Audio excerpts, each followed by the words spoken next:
is, folks. During the day, he's busy acting in the forthcoming movie, A Bell for Adano. But tonight, he's just a big kid eagerly waiting for Christmas. The first Christmas Eve I remember, my grandma told me to go out on the porch and drag in the Yule log.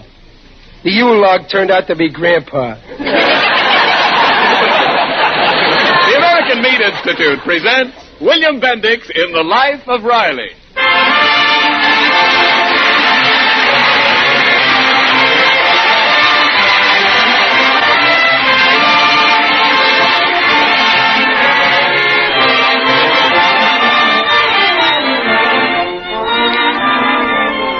The meat people of America, providing a great food for a great nation. But there are many other things besides meat that the meat industry supplies to a fighting nation. Fats for explosives, leather for shoes and many other military uses, warm fleeces for flyers' jackets, wool for sturdy uniforms, life-saving extracts and drugs for military hospitals.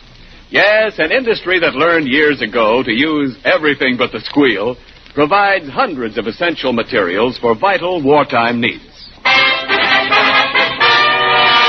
And now, on behalf of all those engaged in supplying meat to the nation, the American Meat Institute presents The Life of Riley.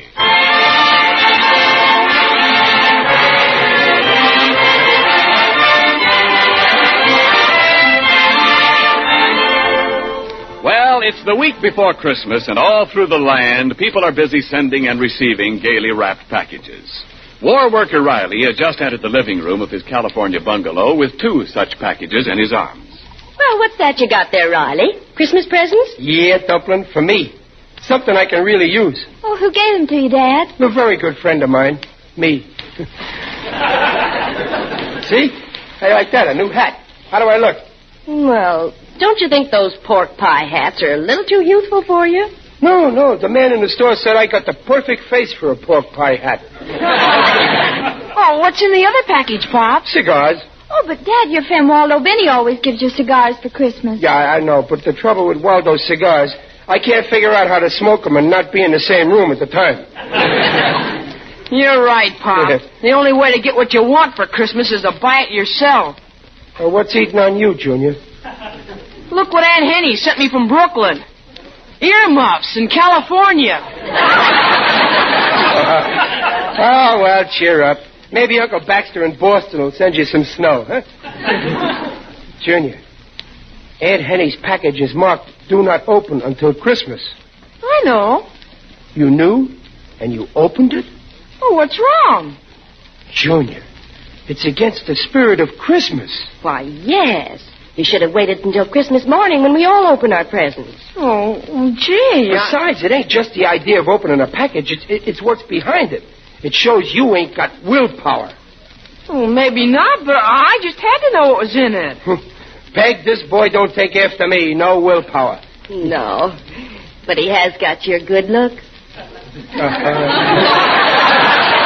Now, that's sweet, Dumpling. I can't argue because it's true. Listen, Junior, you gotta develop willpower. Remember, life is just a bowl of cherries, which means there are lots of pits you can fall into. Only willpower can save you from the pitfalls. Oh, the door. I'll answer it. Anybody who ain't got willpower ain't fit to fight the battle of life. Now, take me, for instance. I got willpower. This morning at the plant, when Big Jim Anderson stepped on my foot on purpose with his 300 pounds, I had enough willpower not to punch him in the nose. Dad, it was a package for you. Here. For me? Hey, sure wrapped up pretty, isn't it? Oh, who's it from, Riley? It don't say, but according to the postmark, it comes from, Walla Walla. Walla Walla? Let's see, who do I know in the South Pacific? Bob, Walla Walla's a city in the state of Washington. Oh, Walla Walla! Oh. Well, we don't know anybody in Walla Walla. Well, maybe some friend of Dad's moved to Walla Walla. Walla Walla. Who do I know? Who could it be? Riley, just because it comes from Walla Walla, you don't have to say everything twice.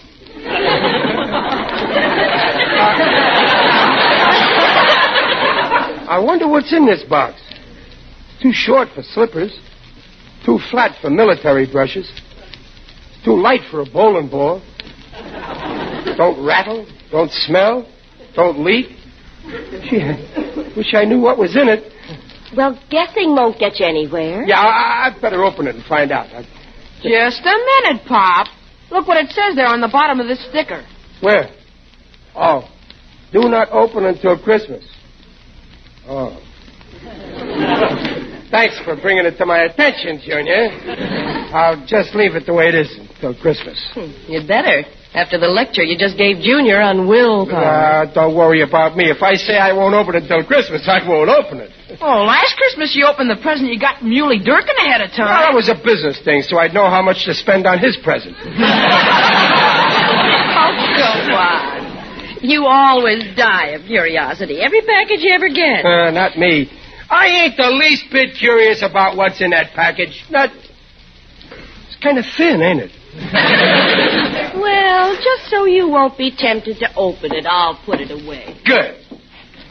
On the shelf in this closet. Good. And I'll lock the closet. Good. No. Don't lock the closet. Well, see, I told you.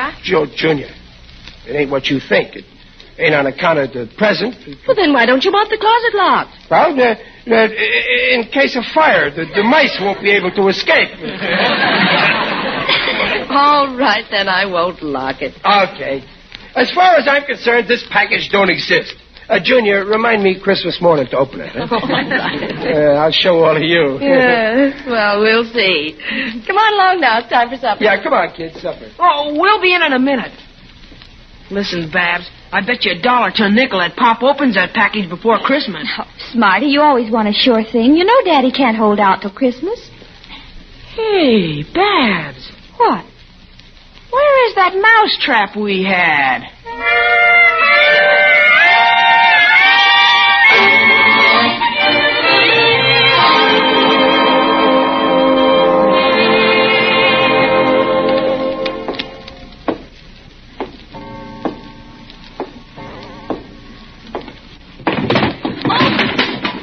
Sure. What's that? Well, that's only me, Dumpling. Oh, Riley. Why aren't you asleep? Well, I'm just going to get a glass of water. Go to sleep. Well, don't make any more noise. No.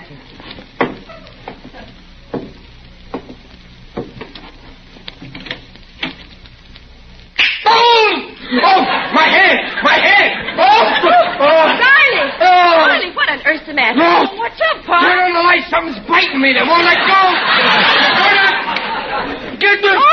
Riley, look, a mousetrap. A mousetrap. Junior, do you know anything about this? Oh, I was just trying to catch a mouse, Pop. I never thought you would go to the closet in the middle of the night. Well, that could happen to anybody. I was going for a glass of water, and I just happened to mistake the closet in the living room for the icebox in the kitchen.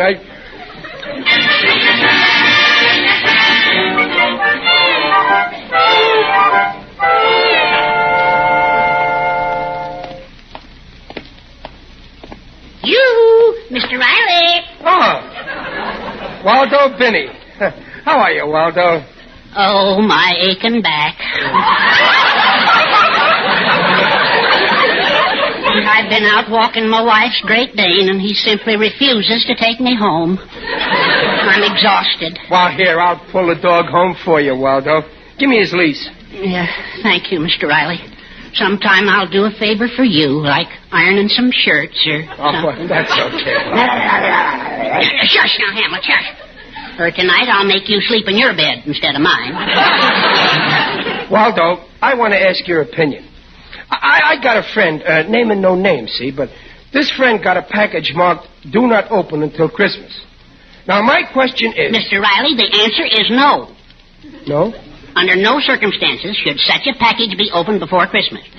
Remember, curiosity killed a cat. Well, my friend ain't a cat.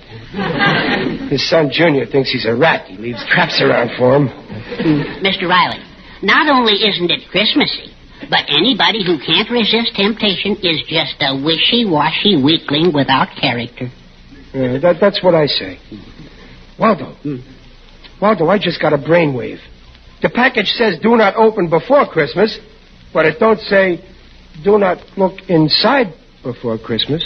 Well, now, suppose somebody else opened this package. I won't do it. No, yeah, but suppose somebody did open it, and then my friend couldn't help finding out what was inside. That's true. Technically, he would be innocent. I would, huh? Say, you know, something like that happened in our house last year. This dog here opened a package marked do not open until Christmas. He did, huh? Yeah, and he just tore the wrapping paper to shreds. Well, I couldn't help finding out what was in it.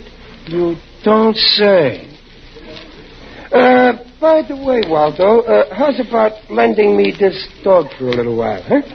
Why? Well, I ain't got a dog, and you know what you ain't got, you always miss. Yeah, that's true.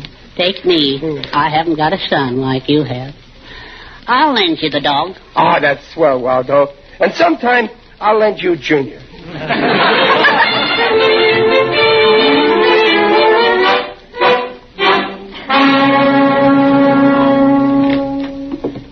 Come on, Hamlet. Come on, boy.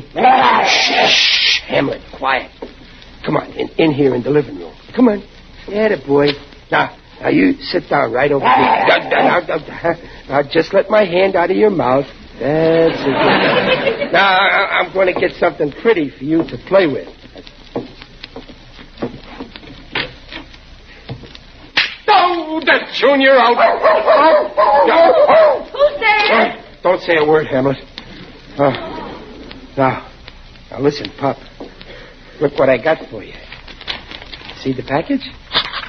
Yeah. Pretty little package, yeah. I'll put it down right here in front of you. I'll bet you're dying to know what's inside. You ain't the only one. Huh? Yeah, there's only one way to find out, huh, Hamlet? Go ahead, go on. If you feel like sicking anything, like a package, for instance, sick it. Go ahead, Hamlet. Go ahead, sick it. I'll see you later. I'm dreaming of a white Christmas with every Christmas. Oh, there you are, Dumpling. Oh, hello, dear. You back so soon? Yeah, I was over the Waldo. Riley, listen to that. I don't hear nothing. I hear a dog. Oh, it must be next door, Waldo's house. It's right in this house in the living room. No, Peg, wait, don't bother looking. I tell you, it's next door now. Don't be silly. It's in the living room. Well, I wonder how he got in. Peg, my package. He'll get in the closet and tear open the package before Christmas. That would be horrible. Well, I never. Did he do it, Peg? I'm afraid to look. Well, you'd better. Open your eyes. But, Peg, I don't want to see what's in my package until... my box of cigars. He chewed up all my cigars. And look, my new hat. He's eating my hat. Stop it, you dog. Oh, Riley. This is no laughing matter. Well, cheer up. You're lucky. He didn't even touch your Christmas package.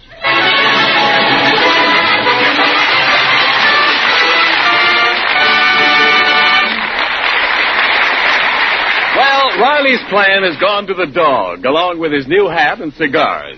In a moment, we'll return to Riley's mysterious Christmas package, but right now, this is Ken Niles speaking for your meat industry. You know, there used to be an old song that went something like this. If I can't get the girl I want, I'll take the one I can get. Well, that's pretty sporting psychology these days at your meat store. You're not always getting the exact cuts of meat you want just when you want them. But listen, the meat industry is handling the greatest tonnage in history with a critical shortage of help.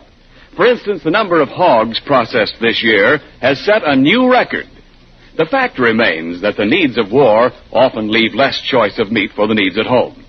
Here's how Mrs. Niles is meeting the situation. She's introduced me to cuts of meat that are not only usually available, but are unusually good. Meat ideas I've never met before. Beef heart, stuffed with dressing, and that's some stuff. Beef brisket with vegetables. Hot tongue served with a snappy horseradish sauce. Beef stew, or any of the stews, including our old friends' lamb or mutton stew. Anyway, you know it by now, but I'll say it again. All meat, regardless of kind or cut, contains the same highest quality protein. So we say meat is a yardstick of protein foods because meat measures up to every protein need. And now back to the life of Riley with William Bendix as Riley.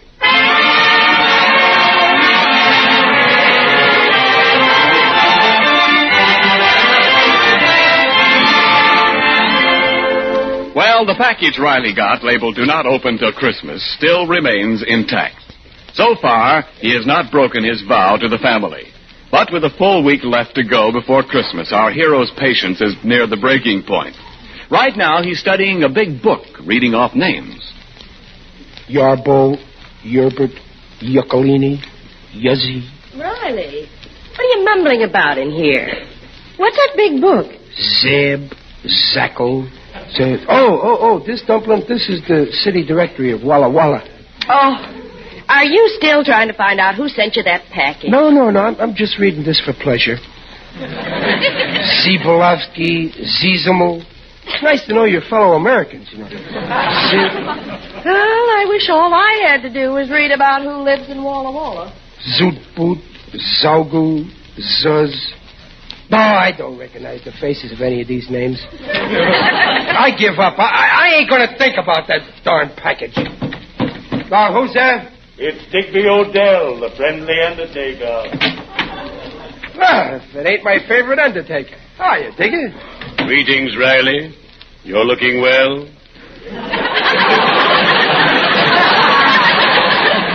Very natural. Well, thanks. I feel good, too. Well, what brings you here, Digger? Just passing by. I had some free time on my hands. Things are very quiet down at my place. Yeah, I guess everybody's too busy Christmas shopping, huh? Ah, yes, Christmas. Joyous Noel. I adore Christmas. It's so gay. Yeah, I like Christmas, too. Especially the presents. Now, I got a package. Oh, that reminds me, Riley. I found out what my wife is giving me for Christmas. A beautiful sport jacket. Sport jacket, huh? What color? Black.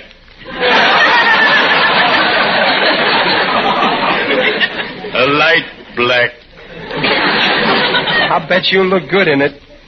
Speaking of presents, my little boy is getting me my favorite book, The Good Earth. I love to bury myself in a book. Well, The Good Earth is great for that. Now, Digger, I got a package here, see? Ah, yes.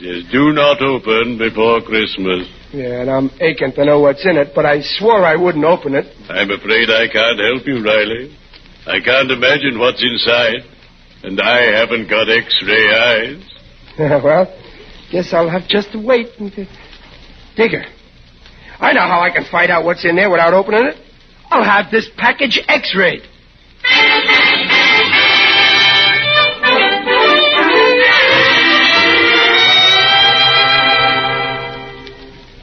Yes, sir. What is it you wish? Well, nurse, I'd like to see this Professor Geeko. Oh, the professor's out just now. Can I help you? Well, I seen an ad in the paper where it says for $2.50 you can get an X-ray, fluoroscopic treatment, electrolysis treatment, scalp massage, and free parking. Yes, that's the professor's ad. Well, all I want is the X-ray. Certainly. Your name? Chester A. Riley. Very well, Mr. Riley. Now you go behind that screen and take your clothes off. Well, sure. No. Wait a minute. I ain't taking no clothes off. Well, what part of your anatomy do you wish X-rayed? My package. There it is. Oh, I see. Well, we generally do people, but I guess it's okay. Come back in a half hour. We'll have the X-ray for you. Thank you.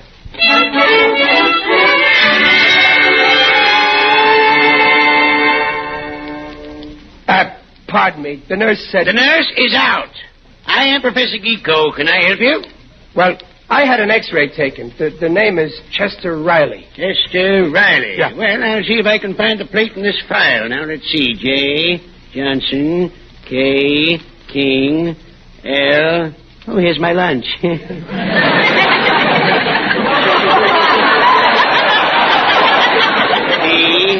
Q, R. Oh, here we have it. Riley, just Riley. What does it show, Professor? Quick, tell me. What does it show? I don't get excited. Just give me a moment to examine the X-ray. I'll be seeing you those old familiar places. Gee, God. Oh, what's the matter? Frankly, I don't see how you can breathe. According to this X-ray, you have no lungs. No lungs? Oh, you don't understand, Professor. I certainly don't. This is a remarkable case. Better lie down. You may be dead.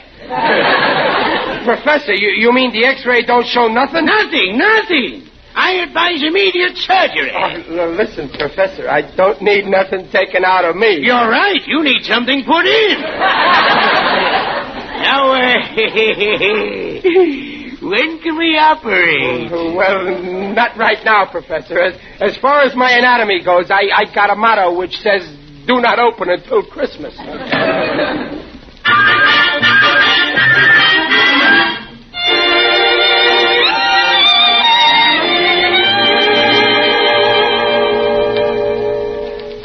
Well, Junior, you finished with your homework? Yeah, Pop. Come here, Junior. I want to have a little talk with you. About what? Well, I've been thinking about how I bawled you out for opening your present from Aunt Henny before Christmas, and, well, I decided that I was wrong. Oh, no, Pop. You were right. No, Junior. I was wrong. No, you were right, Pop. Don't contradict me, Junior. I'm always right. I was wrong. After all, what's so terrible about opening a package before Christmas? Why, Pop, doing a thing like that shows a person is weak-willed. A fella's got to resist temptation. Remember, Pop, life is just a bowl of cherries, but that doesn't mean there aren't pitfalls. Junior, who taught you nonsense like that?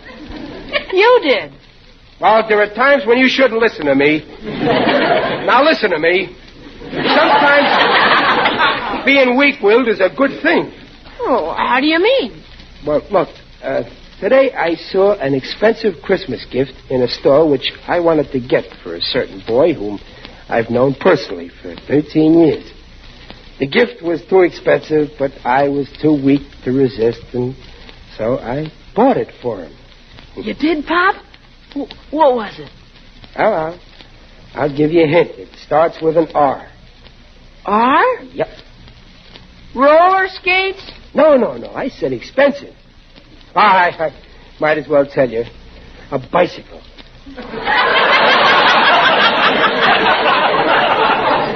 A bicycle? Oh, boy, you... But, Pop, bicycle doesn't start with an R. Oh, this was a red bicycle.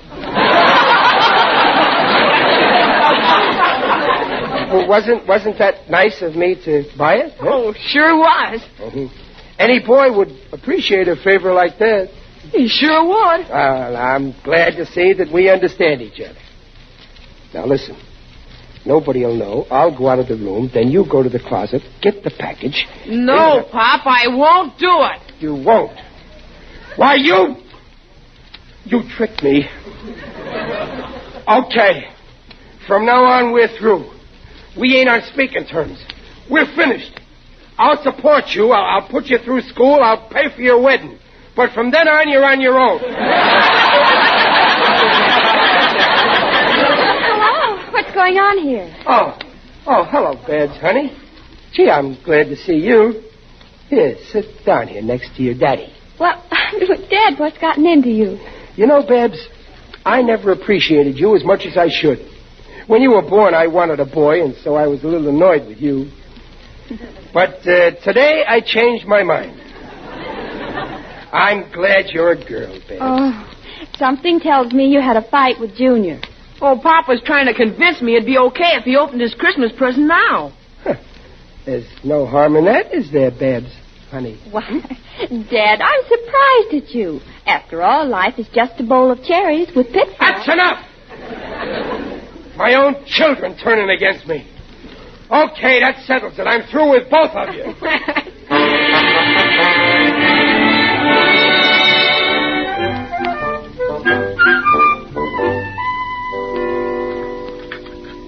How's the roast, Riley? Good. Peg, please tell your son to pass the salt. What? Well, Riley, what? Tell your daughter to do the same with the pepper. What's going on here? Did you children have a fight with your father? No, Mom, he just asked me. Junior. Well, he wanted. I did not. I did not ask you to open my present for me. Oh, so that's it. Well, Riley, look. For heaven's sake, will you do me a favor and open that present? no, I got willpower. Please. Oh, well, you're begging me? Yes, Dad. We all are. Please open it. Oh, you're pleading with me, huh? Oh, yes, Riley, for goodness. Well, say that you're pleading with me. All right. We're pleading. Please open it. Well, okay. Just to keep peace in the family, I'll do it. But I'm doing it against my will. Oh, that's Junior! Oh! Riley, for heaven's sake, take off that mousetrap. Well, I'll take it off later. First, I gotta look in the parcel. Well, what's in it, Riley? Well, tell us, Dad. What is it? Nothing. It's full of nothing. No, Pop, look. There's something at the bottom. A card. Well, let me see. There's writing on it. It says, "Dear friend, if you succumb to temptation and open this package before Christmas, you have absolutely no willpower.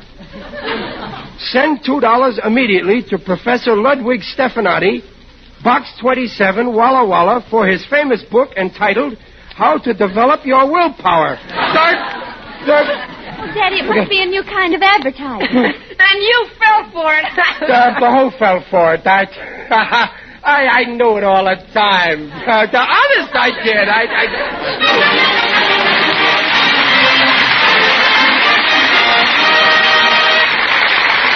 The Rileys will be back in just a moment. We've talked about the importance of meat for breakfast to start the worker out right. But how about all you war workers on the night shift when you come home in the cold gray dawn? It seems to me you're in need of a good solid meal to finish off your workday right, even if your breakfast is really your dinner. You've been using up bodily fuel, tissues too, and those good breakfast meats are the thing to replenish both. There's food energy in that savory pork sausage, bacon or ham. There's the right kind of proteins in their meaty lean. So when you open the door at home after that night shift and sniff the fragrance of spicy sausage, tender ham, or tasty bacon browning in the pan, you'll know someone is looking after your health as well as your appetite by making breakfast meats part of your homecoming meal. For meat is a yardstick of protein foods because meat measures up to every protein need. All these nutritional statements made about meat are accepted by the Council on Foods and Nutrition of the American Medical Association. Yeah. Imagine this professor thinking I need his book. Oh, boy, this is a good one on him. Pop, on the level, don't you think you should send for the book? Junior, I'll give you a simple answer. Go to bed. Junior's right, Riley. Well, the way you worried yourself sick about opening that package shows you have absolutely no willpower. Oh, it does it? Well, okay, I'm going to show you how wrong you are. I'm going to fill out this coupon, see? And I'm going to send it to this professor. And when the book gets here, I'm going to read every word of it. But no matter how many bills he sends me, I ain't never going to send him the $2. I'll show him that I've got willpower. Don't miss The Life of Riley on Christmas Eve when Riley has another hilarious adventure and learns a lot more about the true meaning of Christmas. The program is directed by Don Bernard with music by Lou Crosby. This is Ken Niles in Hollywood saying... This is the Blue Network. 7:30 at KECA Los Angeles. Transcribed.